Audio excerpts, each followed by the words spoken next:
Book lovers, book buyers, book enthusiasts, welcome to Trisha by the Book. My name is Trisha, and let's talk romantasy. I have been reading few romantasies lately, a part of the series or standalones, and I've been really liking those books, and specifically the romantasy books that doesn't have a lot of spice in it, and it's more plot driven rather than just spice after spice after spice. I know one of my favorite romantasies is Akotar, and it has a lot of spice, but I don't mind spice until it overshadows the plot.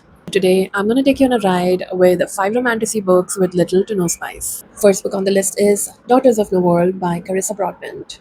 Daughter of the World follows Tisana, who escapes a lifetime of slavery with only one goal. She wants to be powerful enough to save the people she left behind. In order to do that, she must train under a legendary but a broken man who wants nothing to do with her. As war brews and a dangerous magic begins to surface, Tisana is forced to decide how much she is willing to sacrifice for justice, freedom, and the people she's grown to care about. This is book one of the War of Lost Heart series, and it's a trilogy. I really like Tisana's journey in this book. I think she deserves all the sympathy that readers could give because she started her journey by being sold as a slave when she was a little girl. She went to literal hell, and even after she escaped, she couldn't speak the language and somehow became a force to reckon with. I only read this book for Tisana's journey. She grew from being a meek slave girl to this really powerful person who had this really special magic growing inside of her. Max, the guy that she trains with, they both end up having a romantic relationship. I'm gonna put the book down because it's heavy. This one has one or two spicy scenes when Tisana and Max get together. There's a couple spicy scenes towards the end of the book, so it's not heavily dominated with just this romance trope. Majority of the book is through the lens of Tisana and her journey from being a slave girl to literally going against the system. I don't know about the other books if they have a lot of spice or not, but this one really had very low spice level and a very interesting story to read. There are also these little tidbits of magic through art, like through songs, through dance. Was not a lot of emphasis done on all the different kinds of magic system, and I was okay with that. The only thing that I didn't like about the book was, other than Tisana, all the other characters felt very flat to me, especially Max. Max seemed like a very one-dimensional character. He was supposed to train Dasana, but he was always sulking. He didn't want to participate anywhere. Even later, when they were fighting against the system, he didn't want to participate because he already knew something about it, but he wouldn't tell Tisana. He'd let her suffer through whatever it was that he was hiding or protecting her from. But ultimately, he would give in and he would join Tisana in the army and everything. So that just, I don't know. I was like, make up your mind, Max. What do you want to do? I felt that the writing was decent, but the story didn't captivate me as compared to other romantasy fantasy books. And I tried reading the second book as well, but it didn't attract me that much, so I DNF'd it for now. Next book is Red City by Marie Lu. This book is set in an alternate Los Angeles where alchemy is controlled by crime syndicates. And a mysterious substance called sand promises wealth, beauty, and perfection. But when two childhood best friends end up on the opposite side of two rival gangs, they're pulled into the world of dangerous magic, ruthless ambition, and impossible choices that can change the city forever. In this world, there are regular human beings also who are alchemists. Anyone who plays with the physics, who plays with the matter, they're all alchemists. In their eyes, Moses was an alchemist, Zeus was an alchemist, even Isaac Newton was an alchemist. Now, these two best friends, it's Ari and Sam. Ari is the guy, Sam is the girl. Ari was a little boy in India where someone from the syndicate caught his eye. It was because he had this really powerful soul, and that's exactly what you need to be really efficient in alchemy. So this one gang, there are a lot of gangs and there are a lot of syndicates, there are a lot of mafia gangs, I would call them. And their main purpose is to create sand. This sand accelerates the ability to do alchemy, so it's really important for these syndicates to produce. And for a normal human being as well, it gives you a lot of strength, a lot of sixth sense, agility. Like you have a lot of confidence when you take sand, so it also improves upon it. I guess it is like the sand in dew. Ari was recruited from India, and on the other hand, Sam was an immigrant. She and her mother moved to Los Angeles when Sam was really little. Now, both Sam and Ari, they both went to the school where they become really close friends. As they come of age, they both were recruited to these two different rival gangs in Los Angeles. Ari was already recruited to this one syndicate. However, Sam had a few personal reasons that drove her to join the rival syndicate, and they both kept it secret from each other. Ari pulls everyone in. His soul is so strong that he walks into the room and all eyes are on him, whereas Sam, on the other hand, is completely opposite. Like, people ignore her, no one looks at her. So they both in their own way have really strong powers. Ari has a lot of influence, whereas Sam can be invisible. I like both of them being yin and yang, where Ari is so mesmerizing, whereas Sam is forgettable. The spicy scene, there are two or three scenes that are spicy, and I would say, as compared to all the other ones that I've read, they were pretty okay-ish. So again, it's kind of part of the story, but it's not just taking over the entire story and the entire plot of the book. There is only one thing that I didn't like about this book. It was all the way at the end, and maybe they were trying to put the story up for the second book, which I think is coming next year as well. My only complaint is the pacing. I'm okay with it being a slow pace, which it was, but all the way at the end, like, I want to be rewarded. I want something really big banging to happen at the end, and I didn't get that satisfaction. So it just pissed me off a little bit there, but I love the story nevertheless. Book number three, Half City by Kate Golden. Half City follows Viv Abbott. She's an ordinary young woman whose life turns upside down when she discovers that her world is full of magic, of demons, and demon hunters who are lurking behind her city's streets. Somehow, she gets enrolled in this secret academy that trains her to be a demon hunter. She's been forced to train along dangerous allies, and while she does that, she has to uncover a lot. She needs to uncover her mysterious abilities, like these dangerous demons that she needs to fight, and an irresistible romance. I've added this book on this list because it has low spice level, but if I'm being honest, I gave this 2 stars. I didn't like it as much as I wanted to like this book. This was Harry Potter meets Supernatural meets Buffy the Vampire Slayer. It was so similar to Harry Potter in a way that there was a forbidden forest. There were gnomes who were making dinner, just like elves in that book. And then there were these different classes, which I think it's all right. I wouldn't really say that it's copied from Harry Potter. But then there's the demon hunter side, is the supernatural aspect of it. And then Buffy the Vampire Slayer also, like, a lot of times, like, when there's vampires involved, it felt a lot like all of these different books and series just pushed into one. Abbott, she has a really tragic backstory. When she was a little girl, her father was killed by a bunch of demons, and since then, she has been just, like, even before the training happened, before the school and everything, she just went on solo in the city that she lived in, and she used to fight these demons. And then there are different kind of demons. There is one demon god and all of that. They all live in hell, which is under the ground. So prior to Viv going into the school, she had her mother, who was a very aloof. She was a senator, or she was in the politics.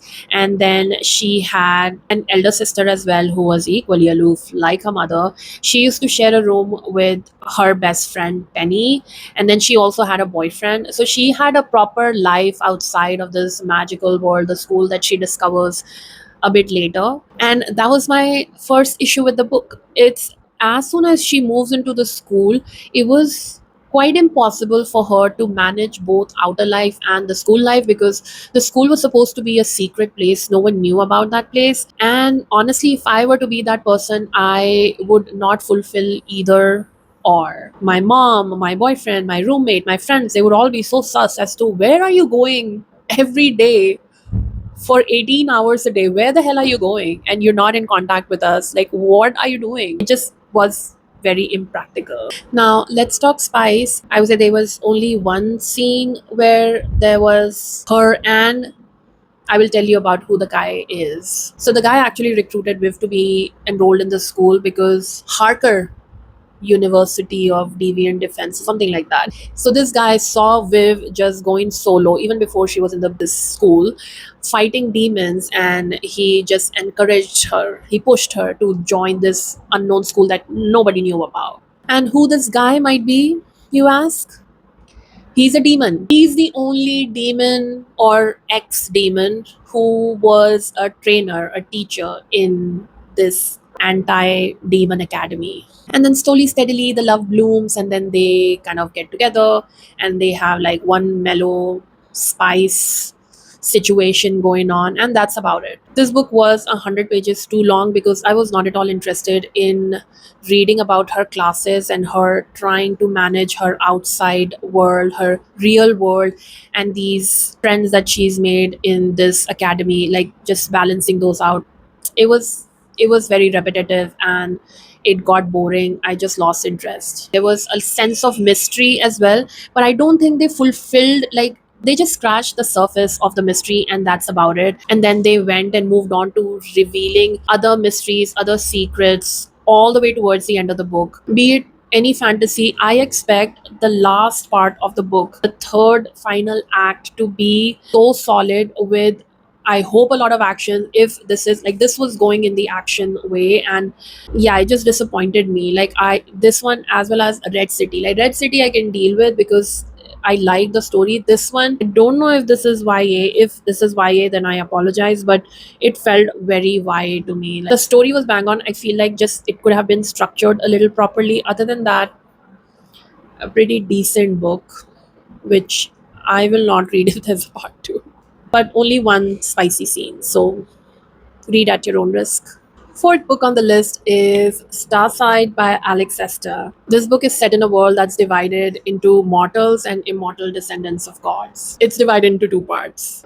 Every 50 years, handful of challengers are given the opportunity to go to this magical realm of Starside where the immortals live and compete for extraordinary power. Our FMC artist, she's a blacksmith's apprentice, and in order to take a certain revenge, she goes into the immortal realm towards the star side, and there she discovers dangerous magic, ancient secrets, and unknown and unfamiliar magical beings. I really like the beginning of the book. I feel like this was a little bit related to Akatar, like, your world being in two places. But what I loved about Starside is that during the beginning of the book, there wasn't a lot of pages or a lot of time spent on just doing a lot of backstory about Aris and her life before she enters Starside. Chapter 1 begins with her entering the competition. She's entering the gates where you actually start with the championship. All the backstory, her motivations, her feelings, why she's here, and who she is here for, all of that is covered throughout the journey, and it was done so well because you weren't losing any momentum throughout this journey while also getting to know her backstory. This book was a mix of the Hunger Games, the Game of Thrones, Harry Potter, and then the Lord of the Rings as well, with the epic journey was very Lord of the Rings like. Throughout this journey, she meets a few friends and a foe. Along the journey, she meets the main guy, the second half of her spicy situation, Reka, who is a king's guard from the mortal side, and he also goes into star side for this questral. This would come under enemies to lovers trope because she hates Reka. She wants to literally kill him, and she just, every bone in her body hates him so much. This book also has a lot of Stormlight archive-ish feel to it as well, because this book deals with like different swords with different metals having different powers. Throughout the journey, Ares meets a lot of immortals, and she has to go down a certain path, and every path is unique in itself. You'll find like these really crazy beings who can kill you in an instance. There are creatures who takes away your memories.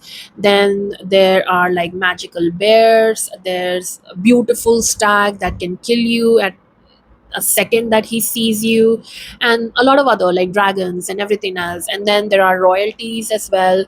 So it's a lot packed into one book, so it definitely doesn't get boring. I will always find one disappointment in any book, and for this one it was the ending. I don't think the ending was conclusive enough. It was very haphazard, and it just rushed very quickly. All these people, Aris, everyone, going on this epic journey to get to the end.